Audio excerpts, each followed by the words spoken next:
1 கொரிந்தியர் 12ஆம் அதிகாரம் 13ஆம் வசனத்தை வாசிக்க கேட்போம். நாம் யூதராயினும் கிரேக்கராயினும் அடிமைகளாயினும் சுயாதீனராயினும் எல்லாரும் ஒரே ஆவியினாலே ஒரே சரீரத்திற்குள்ளாக ஞானஸ்நானம் பண்ணப்பட்டு எல்லாரும் ஒரே ஆவிக்குள்ளாகவே தாகம் தீர்க்கப்பட்டோம்.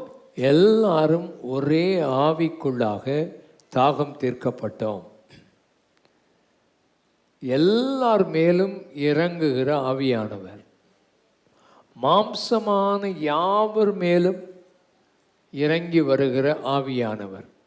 2 காரியத்தை அவர் செய்கிறார். ஒன்று, ஞானஸ்நானம் கொடுக்கிறார் ஆவியினாலே. 2வது, நம்முடைய தாகத்தை தீர்க்கிறார். 3வது, நம்முடைய வாழ்க்கையில் நாம் எல்லாரையும் ஒன்றாக ஆவியானவர் மாற்றுகிறார்.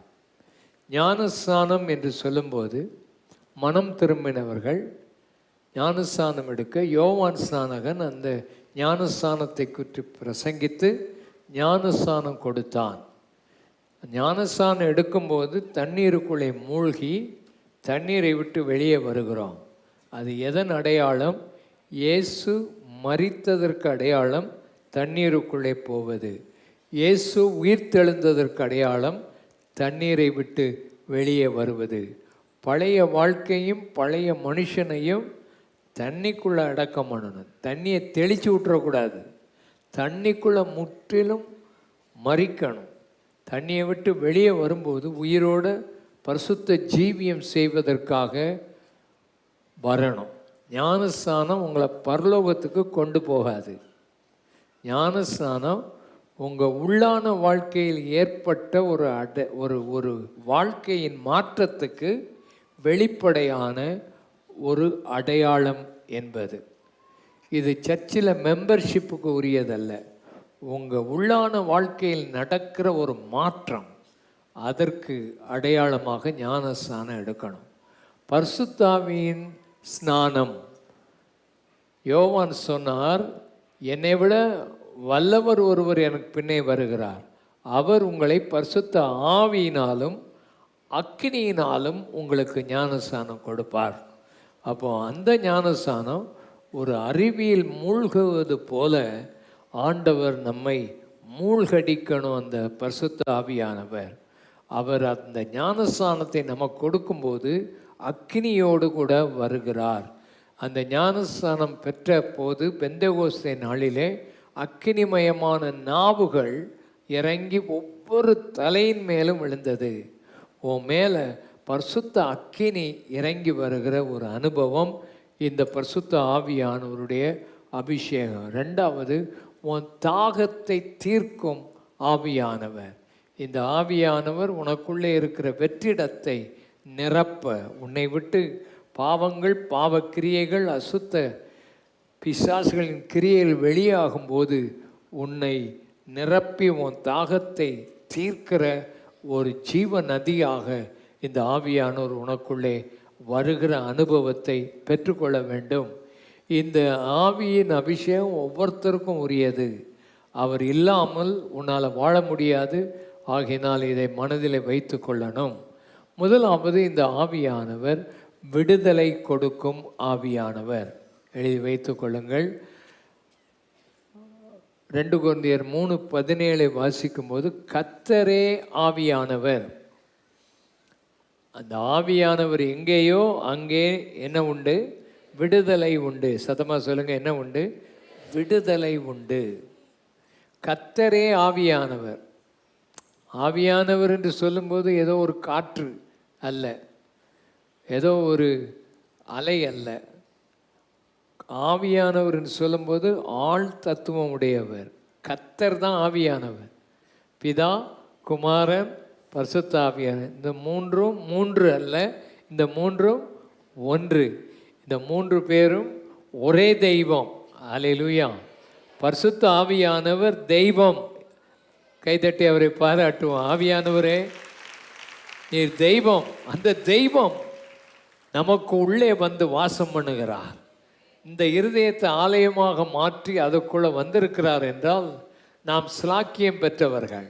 இந்த ஆவியானோரை பெறும்போது உங்களுக்கு ஒரு அடையாளம் கொடுக்கப்படுகிறது.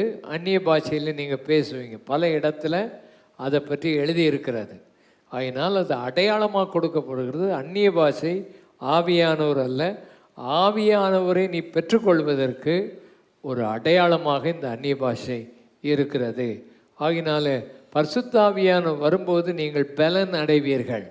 ஏனென்றால் எதுக்கு பலன் வேணும்? நம்ம மாம்சம் ஜெயிக்கணும், உலகத்தை ஜெயிக்கணும், பிசாசை ஜெயிக்கணும். இதை ஜெயிப்பது நம்முடைய மாம்ச சக்தியினால், ஆயுதங்கள்னால ஜெயிக்க முடியாது. ஆவியானவருடைய உதவியை கொண்டு தான் நாம் ஜெயிக்க முடியும். ஆகையினால இந்த ஆவியானவர் முதல்ல உனக்கு விடுதலையை கொடுக்கிறார். என்னத்திலிருந்து விடுதலை? நீங்கள் ரோமர் 7:24 வாசிக்கும் போது, ரோமர் 7:24, நிர்பந்தமான மனுஷன் நான் இந்த மரண சரீரத்தினின்று யார் என்னை விடுதலையாக்குவார்? யார் என்னை விடுதலையாக்குவார்? நிர்பந்தமான மனுஷன், மரண சரீரத்திலிருந்து யார் என்னை விடுதலையாக்குவார்? அந்த நாட்களில் ஒரு மனுஷன் குற்றம் செய்தால் அவனை தண்டனை கொடுப்பது எப்படி என்றால், செத்த மனுஷர்களோடு சேர்த்து அவனை கட்டிடுவாங்க. செத்த மனுஷன் அழுகிறது போல அழுகி நாற்றம் எடுத்து இவனும் சாகணும் அப்படின்னு அந்த தீர்ப்பு கொடுக்கப்படும். ஆனால் இந்த செத்த மனுஷனோடு சேர்த்து கட்டப்படுகிற கட்டிலிருந்து யார் என்ன விடுதலையாக்குவார்? அதனுடைய அர்த்தம் என்ன? அப்போஸ்தலனாகிய பரிசுத்த பவுலுடைய வாழ்க்கையில் அவன் விரும்புகிறத செய்யாமல் வெறுக்கிறத செய்கிற ஒரு காரியத்தை அவனுக்குள்ளே பார்த்தான். அது அவனுக்குள் இருக்கிற பாவம் என்று கண்டுபிடித்தான். நன்மை செய்ய வேண்டும் என்ற விருப்பம் இருக்குது, ஆனால் நன்மை செய்கிறத என்கிட்ட இல்லை. சண்டை போடாமல் குடும்பத்துக்குள்ளே சமாதானமாக தான் வாழணும்னு விருப்பம் இருக்குது. யாருக்காவது சண்டை போட்டுக்கிட்டே வாழணும்னு விருப்பம் இருக்குதா? இல்லை. ஆனால் அந்த விருப்பம் நிறைவேற மாட்டேங்குது. சண்டை எப்படி வந்துச்சுன்னே தெரியாது. அதனால் உன் வாழ்க்கையில் நீ சரியான சண்டைக்காரி உனக்கே தெரியாது, உனக்கே அது தெரியாது. ஆனால் நீ விரும்புகிறது செய்யாமல் வெறுக்கிறதையே நீ செய்து கொண்டிருக்க. இதிலேருந்து யார் விடுதலையாக்க முடியும்? இதிலேருந்து விடுதலையாக்குறது ஆவியானவர் மாத்திரம்தான். அல்லேலூயா சொல்லுங்கள், அல்லேலூயா. நல்ல கைகளை உயர்த்தி, ஆவியானவரே என்னை இந்த நிர்பந்தமான நிலையிலிருந்து, என்னை நான் விரும்புகிறத செய்யாமல் வெறுக்கிறத நான் செய்கிறேனே, எனக்கு ஒரு விடுதலையை தர மாட்டிங்களா? நன்மை செய்கிற விருப்பம் எனக்கு இருக்குது, தீமை எனக்குள்ளே இருந்து வந்துடுதே, என்னை நீர் விடுதலையாக்கும். ஆவியானவரே எனக்கு உம்முடைய உதவி இன்னைக்கு தேவை, இதில் விடுதலை எனக்கு தேவை, என் வாழ்க்கையை மாற்றிவிடும் என்று நீங்கள் ஜெபம் பண்ணி பாருங்கள். உங்கள் வாழ்க்கையை ஆவியானவர் மாற்றுவார். ஆமென். ஆவியானவர் இதற்கு விடுதலையை கொடுப்பார். 2வது 8ஆம் அதிகாரம் ரோமர் 8:1 வாசியுங்கள். ஆனபடியால் கிறிஸ்து இயேசுவுக்கு உட்பட்டவர்களாய் இருந்து, நீங்கள் கிறிஸ்து இயேசுவுக்கு உட்பட்டவர்களாக இருந்து மாம்சத்தின்படி நடவாமல் ஆவியின்படியே நடக்கிறவர்களுக்கு ஆக்கினை தீர்ப்பு, ஆவியின்படி நடக்கிறவர்களுக்கு ஆக்கினை தீர்ப்பு இல்லை. உனக்கு நியாய தீர்ப்பில் இருந்து, ஆக்கினை தீர்ப்பில் இருந்து உன்னை ஆண்டவர் விடுதலை ஆக்குகிறார். எப்பொழுது விடுதலை ஆக்குகிறார்? கிறிஸ்து இயேசுவுக்கு உள் இருக்கும்போது. சர்ச்சுக்குள்ளே இருக்கிறேன் அப்படின்னு சொல்கிறதுனால விடுதலை. கிறிஸ்துவுக்குள்ளே இருக்கிறியா? சர்ச்சுக்கு வர்ற நீ கிறிஸ்துவுக்குள்ளே வந்துட்டியா? வராமலே சர்ச்சுக்கு வந்துட்டு போவாங்க. கிறிஸ்துவுக்குள் இல்லாமல் நீ இருந்தீன்னா உன் வாழ்க்கையில் விடுதலை இல்லை. கிறிஸ்துவுக்குள்ளே இருக்கணும். நான் நல்ல குடும்பத்தில் இருக்கேன், அந்த குடும்பம் ஒன்றை ரட்சிக்காது. கிறிஸ்துவுக்குள் இருக்கிறியா? நான் வாழுகிற சொசைட்டி நல்ல சொசைட்டி ஒன்றை ரட்சிக்காது. கிறிஸ்துவுக்குள் வந்து விட்டாயா? உனக்குள்ள உண்மையாக கிறிஸ்து வாசம் பண்ணுகிறாரா? அவர் உனக்குள் இருக்கிறாரா? கிறிஸ்துவுக்குள் நீ இருந்தால் தான் நீ மாற்றப்பட முடியும். ஆகையினால அந்த விடுதலை வரும். நியாய தீர்ப்பு உனக்கு இல்லை. நியாய தீர்ப்பு கடைசியில் இப்பவும் உன் வாழ்க்கையில் உனக்கு கண்டம்னேஷன் இருந்துக்கிட்டு இருக்கும். எப்பவும் குற்றம் என்கிற ஒரு ஆவி ஒன்று அலட்டி கொண்டே இருக்கும். அதிலிருந்து விடுதலை பெறணும்.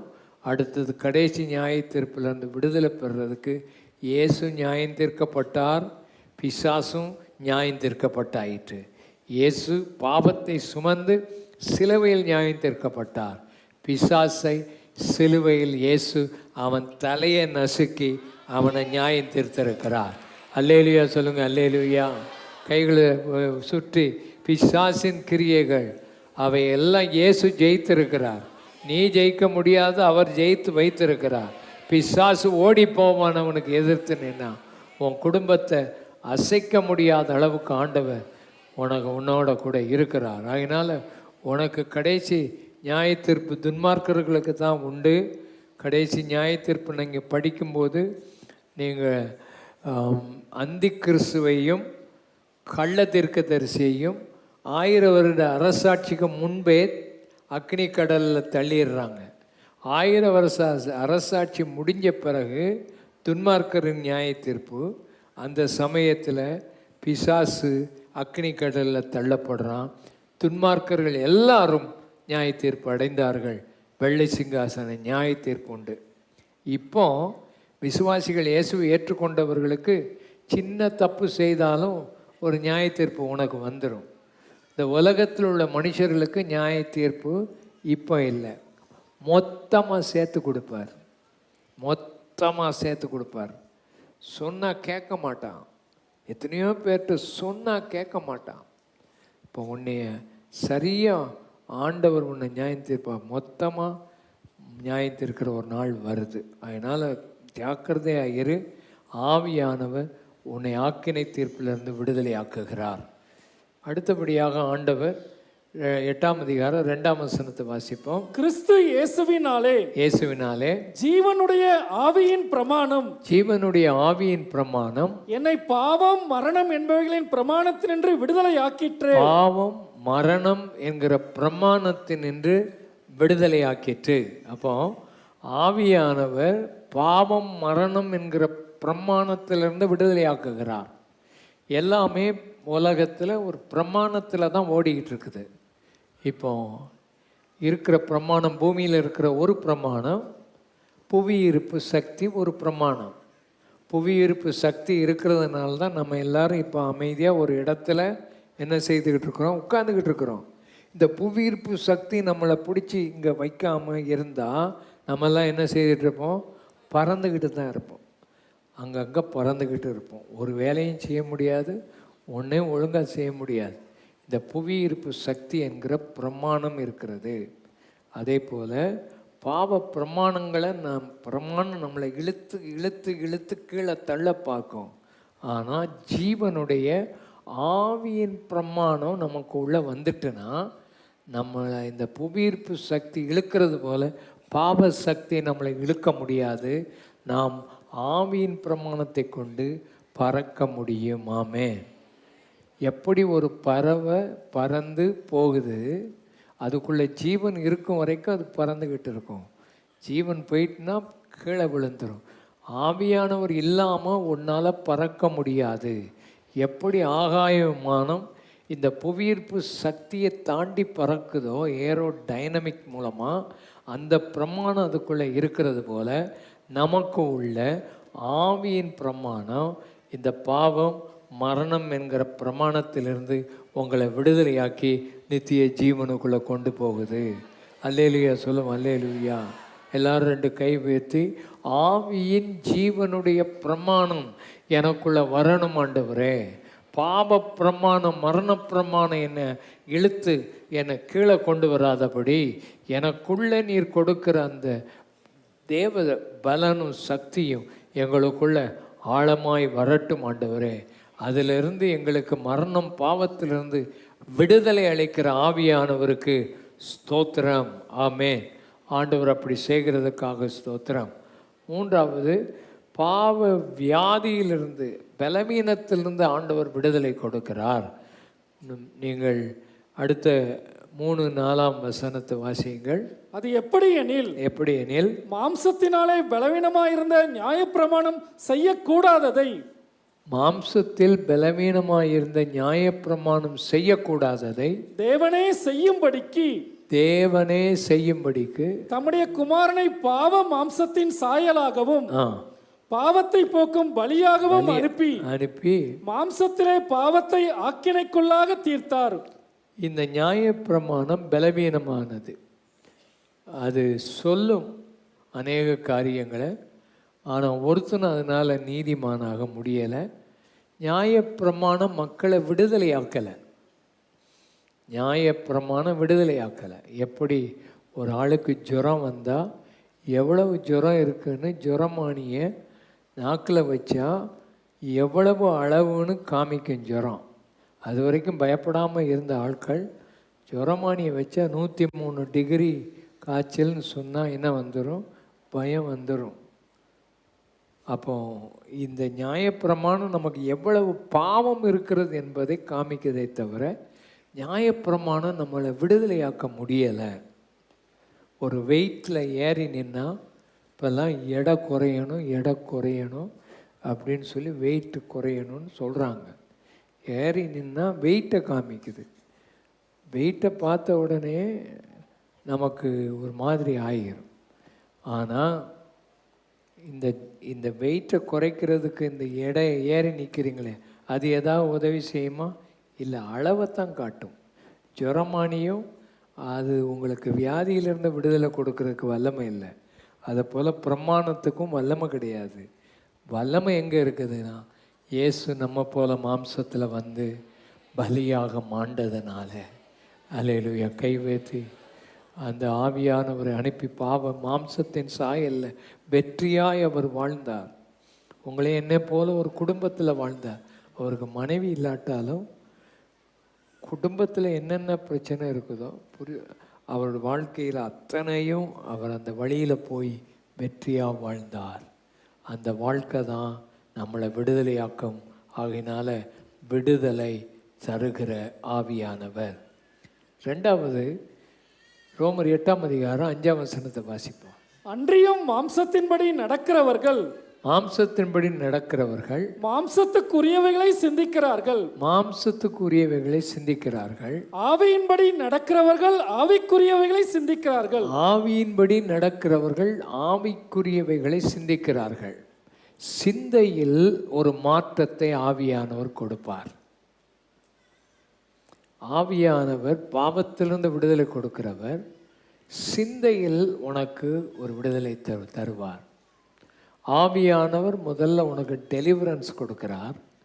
ஆவியானவர் ரெண்டாவது உனக்கு டிஃப்ரென்ஸை கொடுக்கிறார்.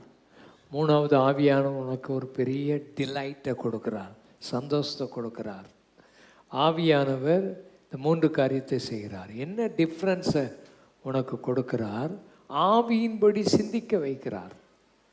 மாற்றம் வரணும், ஆவியின் சிந்தை வரணும். ஆவியின் சிந்தை, கிறிஸ்து இயேசுவில் உள்ள சிந்தையே உங்களிலும் இருக்க கிடவுது. அன்புள்ளவைகள் எவைகளோ, நற்கீர்த்தி உள்ளவைகள் எவைகளோ, கற்புள்ளவைகள் எவைகளோ, புண்ணியம் எதுவோ, புகழ் எதுவோ, இவைகளையே நீங்கள் சிந்தித்து கொண்டிருக்கிற சிந்தை உங்களுக்குள்ளே வரணும். பைபிளில் அழகாக சொல்லியிருக்கு, ஒரு மனுஷனுடைய சிந்தை எப்படியோ, நீதிமொழி 23, அவனுடைய இருதயமும் அப்படித்தான் இருக்கும், அவனும் அப்படித்தான் இருப்பான். அதனால் சிந்தை வாழ்வை ஆவியானவர் நிரப்பணும். சிந்தை ஆவியானவர் நிரப்பணும். பலவிதமான சிந்தைகள் உலகத்தில் இருக்குது. ஒன்று, தெளிந்த புத்தி, சவுண்ட் மைண்ட் வரணும். கர்த்தர் நமக்கு பயமுள்ள ஆவியை கொடாமல் பலமும் அன்பும் தெளிந்த புத்தியும் உள்ள ஒரு ஆவியை கொடுக்கிறார். தெளிந்த புத்தி யாருக்கெல்லாம் தெளிந்த புத்தி வேணும்? முதியோர்களுக்கு தெளிந்த புத்தி வேணும். தெளிந்த புத்தி முதியோர்கள் வர வர தெளிந்த புத்தி போயிடும். எப்படி போயிடும்? சாப்பிட்டது மறந்து போவோம். மனைவிட்டு போய் சொன்ன சாப்பாடு எங்கே வச்சேன்னு கேட்கக்கூடாது. சாப்பிட்டது மறந்துடும். மருந்து எடுத்து சாப்பிடணும், டைமுக்கு மருந்து சாப்பிடணும். மறந்துடும். வயக்குள்ள போட்டியா இல்லையா, மறந்துடும். அப்போ கொஞ்சம் ஆண்டவர்கிட்ட கேட்கணும், ஆண்டவரே எனக்கு மூளையில் செத்து போகுது 1000 செல்ஸ் ஒரு நாளைக்கு சாகுது. எனக்கு ஞாபக சக்தி தாரும். கை வைத்து கத்துறது ஞாபக சக்தி ரொம்ப முக்கியம். இப்போ நிறைய பிரசங்கமாக இருக்குது, பிரசங்கம் பண்ணும் போதே ஞாபக சக்தி போயிடுது. சொன்ன பாயிண்ட்டே திரும்ப திரும்ப சொல்லிக்கிட்டு இருப்பாங்க. தெளிந்த புத்தி வேணும் முதியோர்களுக்கு. பாலிய ஸ்திரீகளுக்கு என்ன வேணும்? தெளிந்த புத்தி வேணும். பாலிய புருஷர்களுக்கு என்ன வேணும்? தெளிந்த புத்தி வேணும். அப்போ தெளிந்த புத்தி, சவுண்ட் மைண்டு வேணும். அதுக்கு ஆவியானவர் ரொம்ப உதவி செய்வார். அல்லேலூயா.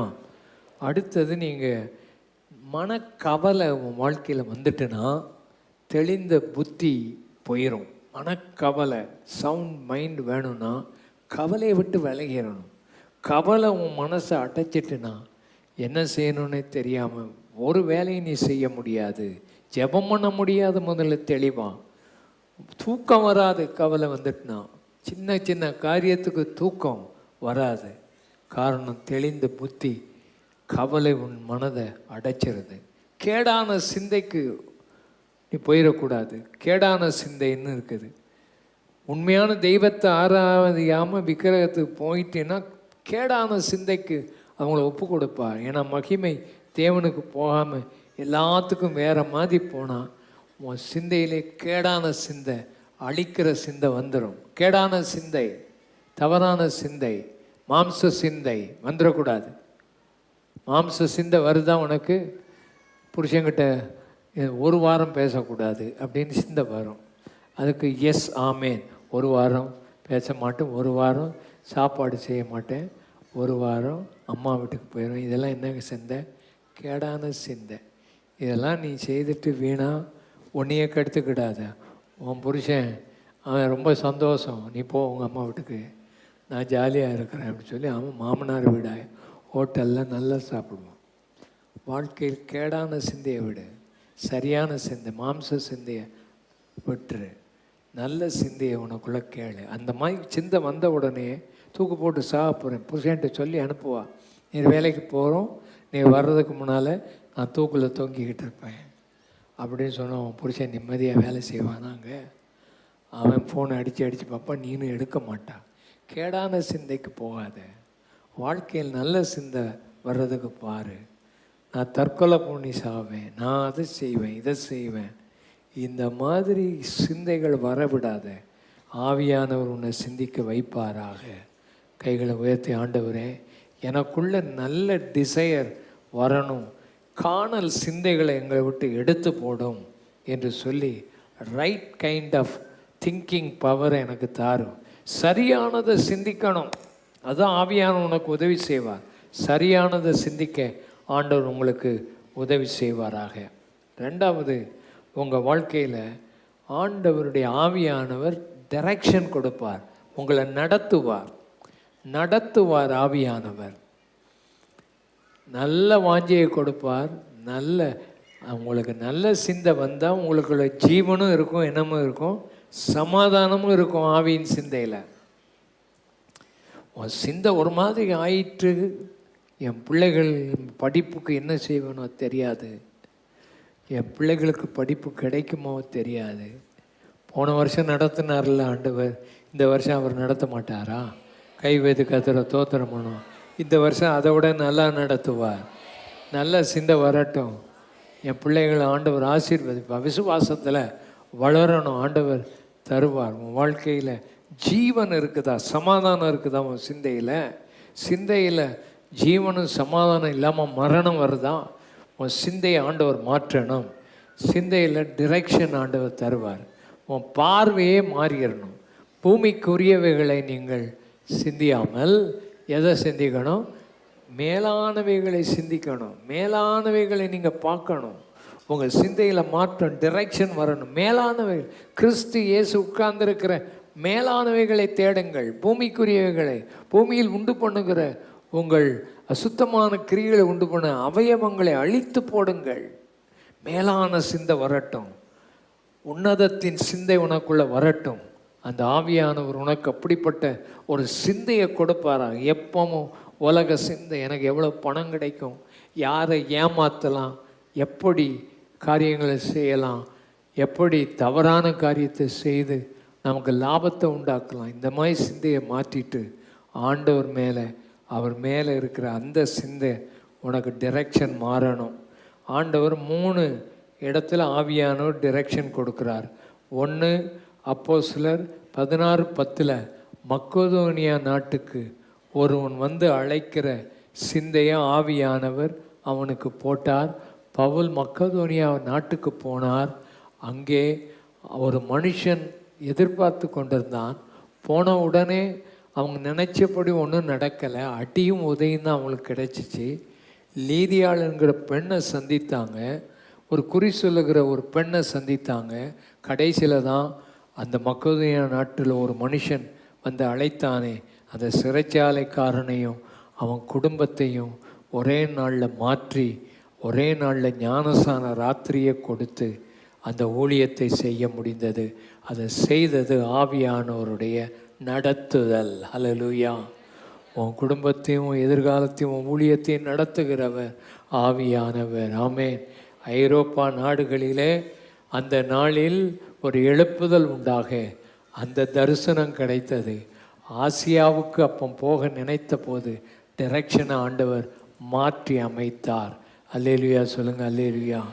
உன் வாழ்க்கையில் ஆண்டவர் டைரக்ஷனை கொடுக்கிறவர். அப்போஸ்தலர் 10:19 ஆண்டவர் பேதுரு ப்ரெஜுடிஸ் உடையவன், யூதர்கள் மாத்திரம்தான், அவங்கள மாத்திரம்தான் ஆண்டவர் தெரிஞ்சு கொண்டார்னு நினைத்தவன்.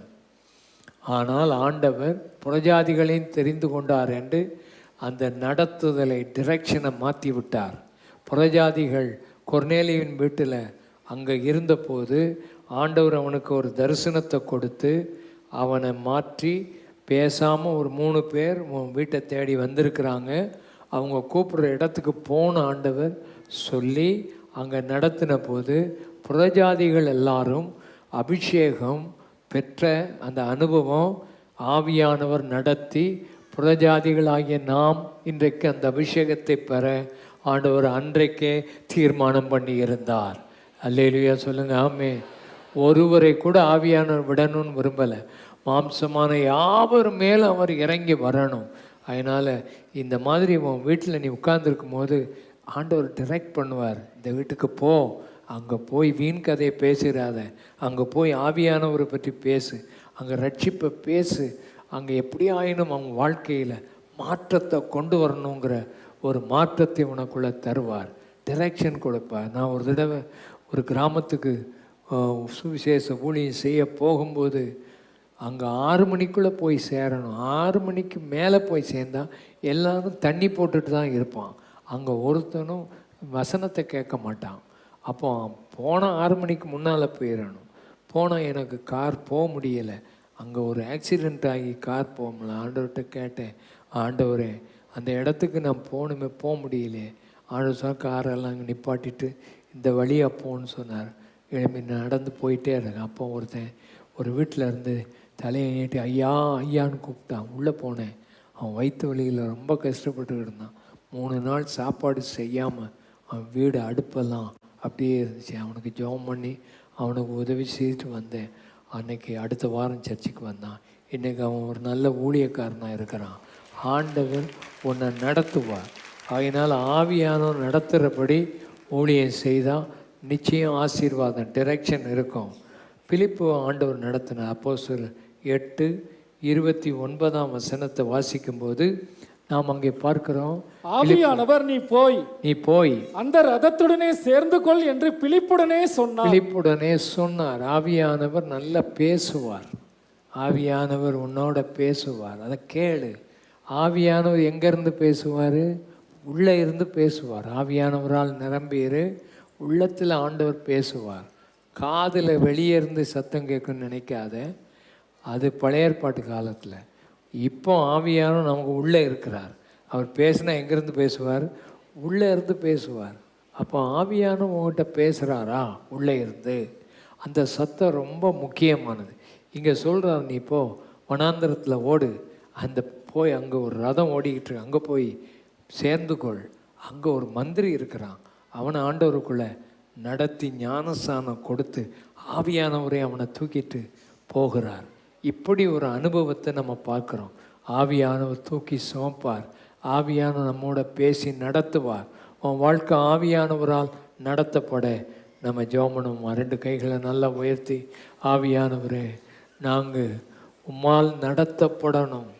உம்முடைய வாஞ்சை எனக்கு தாரும், உம்முடைய சிந்தையை எனக்கு தாரும், உம்முடைய ஆவியில் நடத்தப்படுகிற டிரெக்ஷன் எனக்கு தாரும்.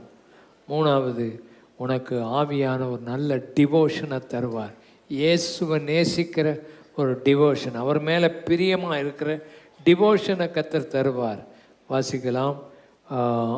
ஆவியானவர் உனக்கு கொடுக்கும் டிவோஷன். 7ஆம் வசனம். எப்படி என்றால், மாம்ச சிந்தை தேவனுக்கு விரோதமான பகை. மாம்ச சிந்தை தேவனுக்கு விரோதமான ஒரு பகை. அது தேவனுடைய நியாய பிரமாணத்துக்கு கீழ்ப்படியாமலும் கீழ்ப்படிய கூடாமலும் இருக்கிறது. மாம்சத்துக்கு உட்பட்டவர்கள் தேவனுக்கு பிரியமாய் இருக்க மாட்டார்கள். நாம் தேவன் மேல பிரியமா இருக்கணும்.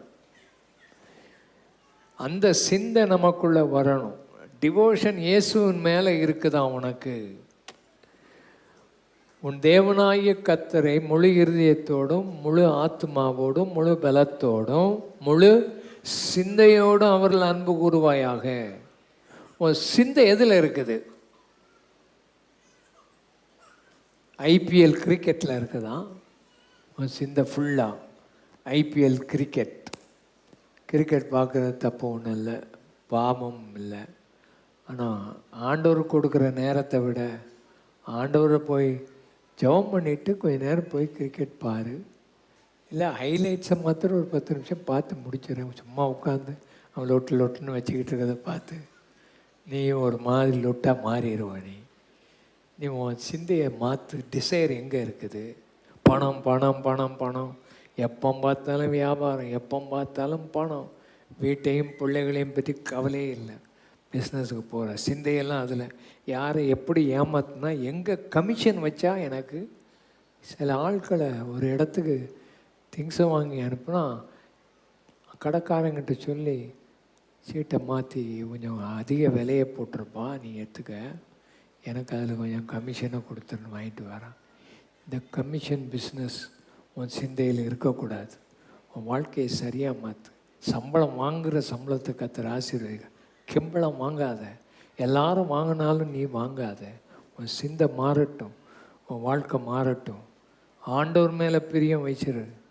அவர் மேலே பிரியமாக இருந்தால் மாத்திரம்தான் அந்த டிவோஷன் இருக்குதா. ஏவாளுடைய மனசை பிசாசு மாற்றி போட்டான். உன் மனசு மாறிடாதபடி இன்றைக்கு உன் சிந்தையை அவரை நேசிக்கிற ஒரு நேசம் உனக்கு வரணும். அதுதான் உன் வாழ்க்கையாக இருக்கணும். ஆண்டவர் உனக்கு உதவி செய்வாராக. ஆண்டவர் அப்படிப்பட்ட அன்பை நம்ம கொடுக்க எல்லாரும் மறுபடியும் எல்லாரும் கை வைத்து, இயேசுவே உம்மை நேசிக்கணும் ஆண்டவரே. உலகத்தில் எல்லாத்தையும் விட உம்மை நேசிக்கிற ஒரு கிருபை எனக்கு தாரும். ஆமேன்னு சொல்லுவோம். ஆமேன். ஆவியானவர் மூலமாக வர்ற டிலைட், ஆவியானவர் மூலமாக வர்ற டெலிவரன்ஸை பார்த்தோம். ஆவியானவர் மூலமாக வருகிற டிஃப்ரென்சஸ் வாழ்க்கையில். 3வது, ஆவியானவர் மூலமாக நமக்கு வருகிற பெரிய சந்தோஷம், மகிழ்ச்சி. ஆவியானவர் என்றாலே பெரிய சந்தோஷம்தான், மகிழ்ச்சி தான். ஆண்டவருடைய ஆவியானவர் உன் உள்ளத்தை மகிழ்ச்சிப்படுத்துவார். எப்படி மகிழ்ச்சியாகும்? 14ஆம் வசனம் 16ஆம் வசனத்தை வாசிப்போம். மேலும் எவர்கள் தேவனுடைய ஆவியினாலே நடத்தப்படுகிறார்களோ, எவர்கள் தேவனுடைய ஆவியில் நடத்தப்படுகிறார்களோ அவர்கள் தேவனுடைய புத்திரராய் இருக்கிறார்கள். அவர்கள் தேவனுடைய புத்திரராய் இருக்கிறார்கள். நாம் தேவனுடைய பிள்ளைகளாய் இருக்கிறோம் என்று, தேவனுடைய பிள்ளைகளாய் இருக்கிறோம் என்று ஆவியானவர் தாமே நம்முடைய ஆவியுடனே கூட சாட்சி கொடுக்கிறார். ஆவியோடு கூட சாட்சி கொடுக்கிறார். அப்படியானால் நமக்கு ஒரு புது குடும்பத்தை ஆண்டவர் தர்றார். ஆண்டவருடைய குடும்பத்துக்குள்ள நம்ம வந்துடுறோம். இந்த உலகத்தில் ஒரு குடும்பத்துக்குள்ள வர்றதுக்கு நம்ம பிறக்கணும். இந்த தாயின் வயிற்றில், அந்த குடும்பத்தில் ஆவியின் பிறப்பில் மறுபடியும் பிறந்து ஆவியானவரை பெறும்போது இந்த குடும்பத்துக்குள்ளே வந்து நாம் அவருடைய புத்திரராய் மாறிவிடுகிறோம், அவருடைய பிள்ளைகளாக மாறிவிடுகிறோம். அப்போ நமக்கு ஒரு புது குடும்பத்தை ஆண்டவர் தர்றார். சபை, அந்த ஆவியானவர் ஒரே சரீரத்துக்குள் நம்மை ஞானஸ்தானப்படுத்துகிறபடினால் சபை ஒரு குடும்பம். நாம் ஆண்டவருடைய குடும்பத்தை சேர்ந்தவர்கள். நீ எந்த குடும்பத்தில் பிறந்திருந்தாலும் சரி, எந்த ஊரில் பிறந்திருந்தாலும் சரி, நீ எந்த ஜாதியாக இருந்தாலும் சரி, உன்னை ஆண்டவருடைய குடும்பத்தில் பிறக்க வைப்பது பரிசுத்த ஆவியானவர். ஆவியினாலும் ஜலத்தினாலும் ஒருவன் பிறக்காவிட்டால் தேவனுடைய ராஜ்யத்தை அவன் காண மாட்டான், பிரவேசிக்க மாட்டான். ஆவியின் பிறப்பு தான் உன் வாழ்க்கையில் முக்கியம். ஆண்டவருடைய குடும்பத்தில் நீ சேர்ந்த ஒரு ஆள். ரெண்டாவது, ஒரு புது தகப்பனை ஆவியானவர் நமக்கு கொடுக்கிறார். 15ஆம் வசனத்தை வாசிங்க. New father. அந்தபடி திரும்பவும் பயப்படுகிறதற்கு நீங்கள் அடிமைத்தனத்தின் ஆவியை பெறாமல் அப்பா பிதாவே என்று கூப்பிட பண்ணுகிற புத்திர சுவிகாரத்தின் ஆவியை பெற்றீர்கள். அப்ப ஆவியானவர் நமக்கு ஒரு நல்ல தகப்பனை ஆண்டவர் கொடுக்கிறார். கைகளை தட்டி அந்த தகப்பனை பாராட்டுவோம். ஹல்லேலூயா. பழைய ஏற்பாட்டில் ஒருத்தரும் தெய்வத்தை ஃபாதர்னு அழைக்க முடியாது, தகப்பன்னு அழைக்க முடியாது. இந்த உலகத்தில் ஒருத்தரையும் ஃபாதர்னு நீங்கள் கூப்பிடாதீங்கன்னு பைபிளில் சொல்லியிருக்குது. அவரை மாத்திரம்தான் ஃபாதர்னு கூப்பிட முடியும். அல்லேலூயா சொல்லுங்க. அல்லேலூயா. ஒருத்தரையும் ரெவரன்னு கூப்பிடாதீங்கன்னு சொல்லுங்க. ரெவரன்னா அர்த்தம் தெரியுமா? ரெவரன்னா அர்த்தம் தெரியுமா? பயங்கரமானவர். ரெவரன் டி மோகன் அப்படின்னு கூப்பிட்டா பயங்கரமான மோகன் இவர் அப்படின்னு அர்த்தம். அதுலேயும் ரெவரன் டாக்டர்னு கூப்பிட்டிங்கன்னா அதை விட மோசமானது வேறு ஒன்றுமே இல்லை. டாக்டரை விட அவர் தான் பெரியவர். அல்லேலூயா. வாழ்க்கையில் அவர் தான் நமக்கு தகப்பன். உனக்கு இந்த உலகத்தில் சொந்த தகப்பன் நல்லா இல்லைனாலும் உனக்கு ஒரு சொந்த தகப்பன் பரலோகத்தில் இருக்கிறார். பரமண்டல ஜெபம் என்ன சொல்லுது? பரமண்டலம் இருக்கிற எங்கள் பிதாவே. இது ரொம்ப சுத்த தமிழில் எழுதியிருக்கிறான். கிராமத்து ஆட்களில் போய் பரமண்டலம்னு சொன்னால் அவன் சுரமண்டலத்தை நினச்சிருவான். பரமண்டலம்னா விளங்காது. அதோட அர்த்தம் என்ன? பிதாவேனாலும் அவனுக்கு என்ன செய்யாது? விளங்காது. அவன் இப்படி ஒன்றும் அவங்க அப்பாவை போய் பிதாவேன கூட்டுக்கிட்டு இருப்பான். இல்லை. அப்போ வானத்தில் இருக்கிற எங்கள் அப்பா அப்படின்னு ரொம்ப நெருங்கிய உறவு கொண்ட ஒரு ஐக்கியத்துக்குள்ளே ஆண்டவர் ஆவியான நம்ம கொண்டு வருவார். அதனால் இந்த உலகத்தில் உனக்கு நல்ல தகப்பன் இல்லாவிட்டாலும் தகப்பனே இல்லாவிட்டாலும் பரம தகப்பன் உனக்கு இருக்கிறார்.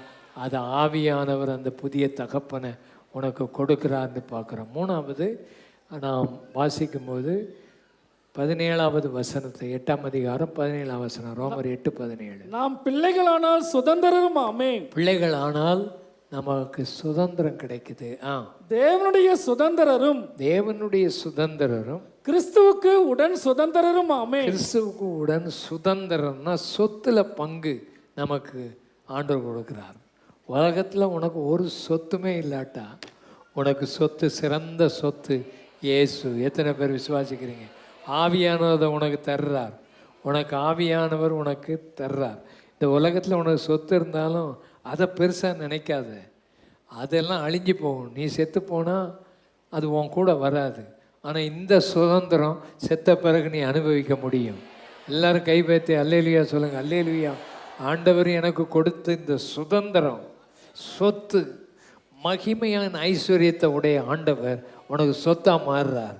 அவருக்கு தான் காடுகளில் மலைகள் உள்ள மாடுகள் ஆடுகள் எல்லாம் அவருக்கு சொந்தம். பூமியும் அது நிறைவும் அவருடையது. வெள்ளியும் பொண்ணும் அவருடையது. அவருடைய சொத்துக்கு நீ சுதந்திரமாகிறார். அல்லேலூயா. கை வைத்து உனக்கு காதலையும் கழுத்துலையும் ஒன்றும் இல்லாட்டாலும் ரோல்டு கோடை போட்டு ஏமாற்றிக்கிட்டு இருந்தாலும் இதெல்லாம் பற்றி நீ கவலைப்படாத. இதெல்லாம் உனக்கு இல்லாமல் போனாலும் உனக்கு சொத்து ஆண்டவர் இருக்கிறார். அல்லேலூயா. 2 கைகளை வைத்து, ஆண்டவரே நீர் எங்களுடைய சொத்து, சுதந்திரம். உம்மை விட வேறு சொத்து சுதந்திரம் இந்த உலகத்தில் ஒன்றும் இல்லைப்பா. நீர் எங்களை இவ்வளவு ஆச்சரியமாக நடத்தி இருக்கிறீரே, உமக்கு ஸ்தோத்திரம். எல்லார் கைகளை உயர்த்தி, ஆண்டவரே எங்களுக்கு ஆவியானவர் நல்ல விடுதலை தருகிறீர். ஆவியானவர் எங்களுக்குள் ஒரு பெரிய மாற்றத்தை சிந்தையில் தருகிறீர்.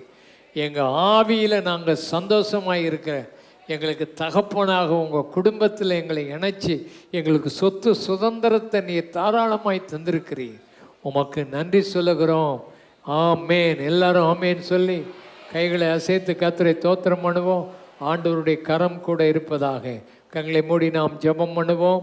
ஆண்டவருடைய நாமம் மகிமைப்படுவதாக.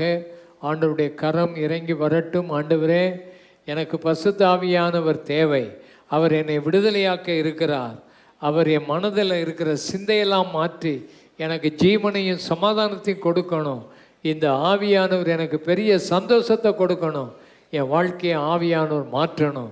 எனக்காக ஜெபம் பண்ணுங்க. இந்த ஆவியானவர் இதுவரைக்கும் நாம் பெறலை. நீங்கள் எங்கேயும் வெளியே போக வேண்டாம். இன்றைக்கி இந்த இடத்துலையே நம்ம ஜெபம் பண்ண போகிறோம். அந்த ஆவியானவரை உங்களுக்கு ஆண்டவர் தருவார். எல்லோரும் கண்களை மூடி ஜெபம் பண்ணுவோம். எனக்கு அந்த ஆவியானுடைய அனுபவம் இன்னும் வரல. நான் இன்னும் அந்நிய பாஷை அடையாளத்தோடு அதை பெற்றுக்கொள்ளலை. எனக்கு ஆவியான எனக்கு இறங்கி வரணும். எல்லோரும் கண்களை மூடி அப்படியே அமர்ந்திருப்போம். யாரும் எழுப்பி போக வேண்டாம். ஆண்டவருடைய சன்னிதானத்தில், தேவ சன்னிதானத்தில் காத்திருங்க. ஆண்டவரே, ஆவியானவரே, என்னை அந்நிய பாஷை அடையாளத்தோடு நிரப்புங்க. எனக்காக ஜெபம் பண்ணுங்க. இந்த அபிஷேகத்தை நான் இன்னும் பெறலை. எனக்காக ஜெபம் பண்ணுன்னு சொல்கிறோம். கை வைத்து காண்பீங்கள்.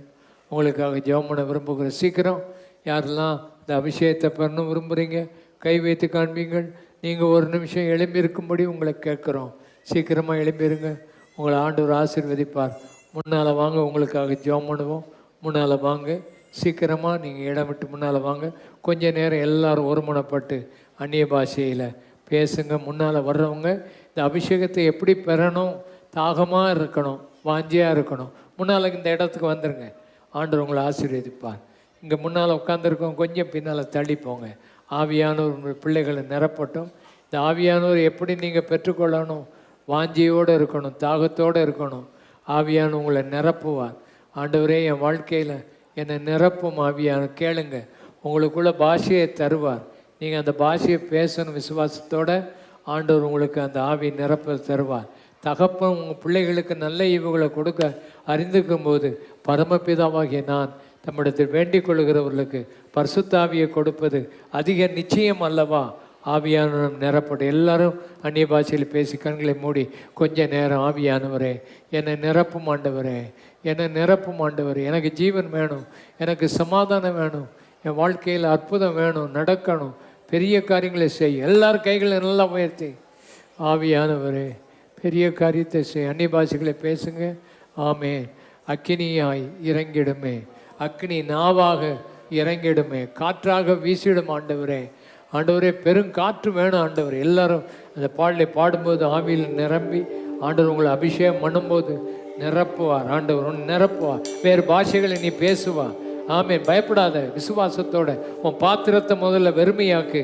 ரெண்டாவது, உன் தகப்பன் பரம தகப்பன் உன்னை ஆவியினால் நிரப்புவார். கேளு, ஆண்டவர் உன்னை ஆவியினால் நிரப்பும் என்று கேட்ட பிறகு ஆண்டவர் உன் மேலே வருவார்.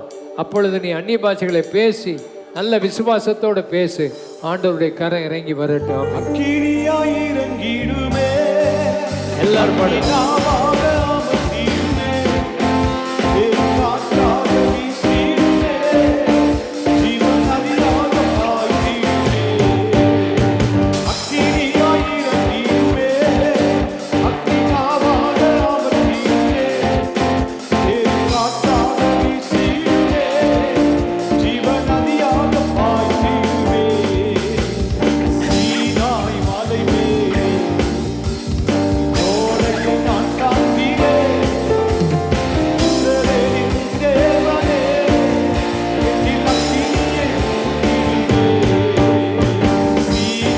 மலை மேலே அக்னி ஜுவாலையை நான் காண்கிறேன்.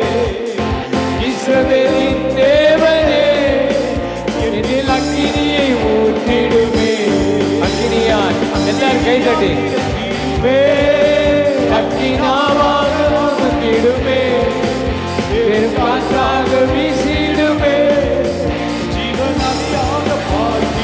அக்கினியாய் அக்கினியாய் இறங்கிடுமே, அக்கினாவாக ஊற்றிடுமே. நல்ல கை தட்டி ஆவியில் நிரப்பும் நிரப்பும் நிரப்பும். அக்கினியாய் எல்லா இடங்களிலும் 4வது மாடியில எல்லாம் கைதடி பாடுங்கள். ஆமே. ஆவியானவரே கீழே கார் பார்க்கீங்களே. ஓ அக்கினியாய்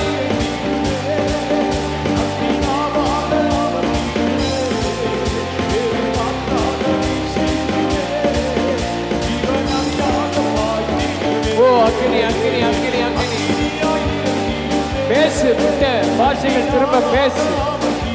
தேவ ஆவியானவர் உன்னை நிரப்புகிறார். அந்நிய பாஷைகளை பேசு.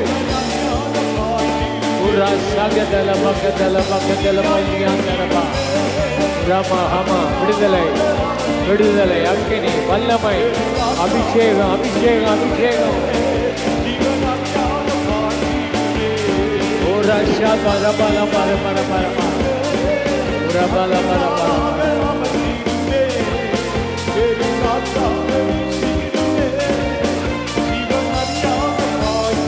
அக்கினியாய் அக்கினியாய். ஒரு முறை கூட எல்லாரும் பாடுங்க. மறுபடியும் பெற்றுக்கொள். தேவ ஆவியை இழந்திருக்கிறாய். மறுபடியும் பெற்றுக்கொள். பின்மாற்றத்தை விடுதலை ஆகும். பாத்திரத்தை நிரப்புகிறார்.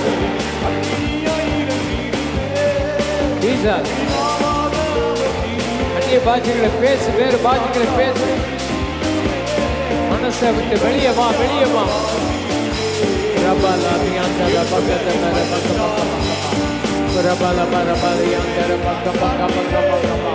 எல்லாரும் அந்நிய பாஷைகளை பேசுங்க. ஆவியில் நிறைந்து விடுதலை உண்டாகட்டும்.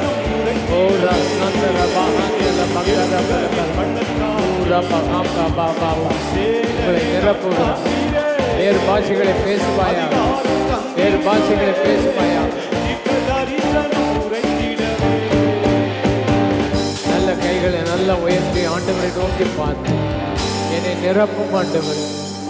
புதிய பாஷைகள் எனக்கு தாங்க. புதிய அபிஷேகத்தை எனக்கு தாங்க. புதிய விதத்தில் என்னை மாற்றுங்க. என் சிந்தையை மாற்றுங்க. எனக்குள்ள வந்த தேவ ஆவியானவரே உமக்கு ஸ்தோத்திரம். உனக்குள்ள ஆவியானவர் வந்திருக்கிறார். விசுவாசி வீடுகளில் போய் நல்லா தனியாக ஜெபம் பண்ணு. இந்த ஆவியின் அபிஷேகத்தை பெருவரைக்க விடாத. ஆண்டவருடைய வல்லமையுள்ள ஆவியானவர் உன் வாழ்க்கையை மாற்றி அமைப்பார். தேவன் உன்னோடு கூட இருந்து பெரிய காரியங்களை அவர் செய்வார். அவருடைய நாமம் மகிமைப்படுவதாக. கர்த்தருடைய நாமம் உயர்த்தப்படுவதாக. எல்லாரும் ஆமேன்னு சொல்லுவோம். ஆமே.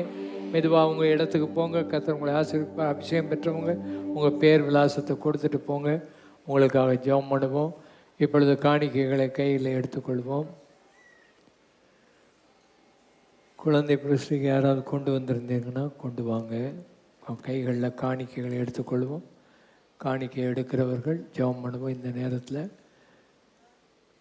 நீங்கள் கட்டட நிதி கொண்டு வந்திருப்பீர்கள் அந்த பாக்ஸில் போடுங்க. பரிசுத்தமுள்ள எங்கள் நல்ல பிதாவே, இந்த காணிக்கைகளை நீர் ஏற்றுக்கொள்ளும். உமக்கு கொடுக்கிற காணிக்கைகள் உமக்குரியது. தசம பாகங்களை சந்தோஷத்தோடு உற்சாகமானதோடு கொடுக்க, முழு நிறைவோடு கொடுக்க உதவி செய்யும். கட்டட காணிக்கைகளை அங்கீகரித்து ஆசீர்வித்து பல மடங்கு அவர்களுக்கு நன்மைகளை செய்யும். கஷ்டப்படுகிற மக்கள், கொடுக்க முடியாத மக்கள் எல்லாம் கொடுக்கத்தக்கதாக அவர்களை மாற்றும். தங்கள் இயலாமையிலிருந்தும் கொடுக்கிற மக்களை ஆசீர்வதியும். இப்படிய நாமத்தை உயர்த்தி இந்த ஆராதனை அங்கீகரியும். இயேசு நாமத்தில் பிதாவே, ஆமென்.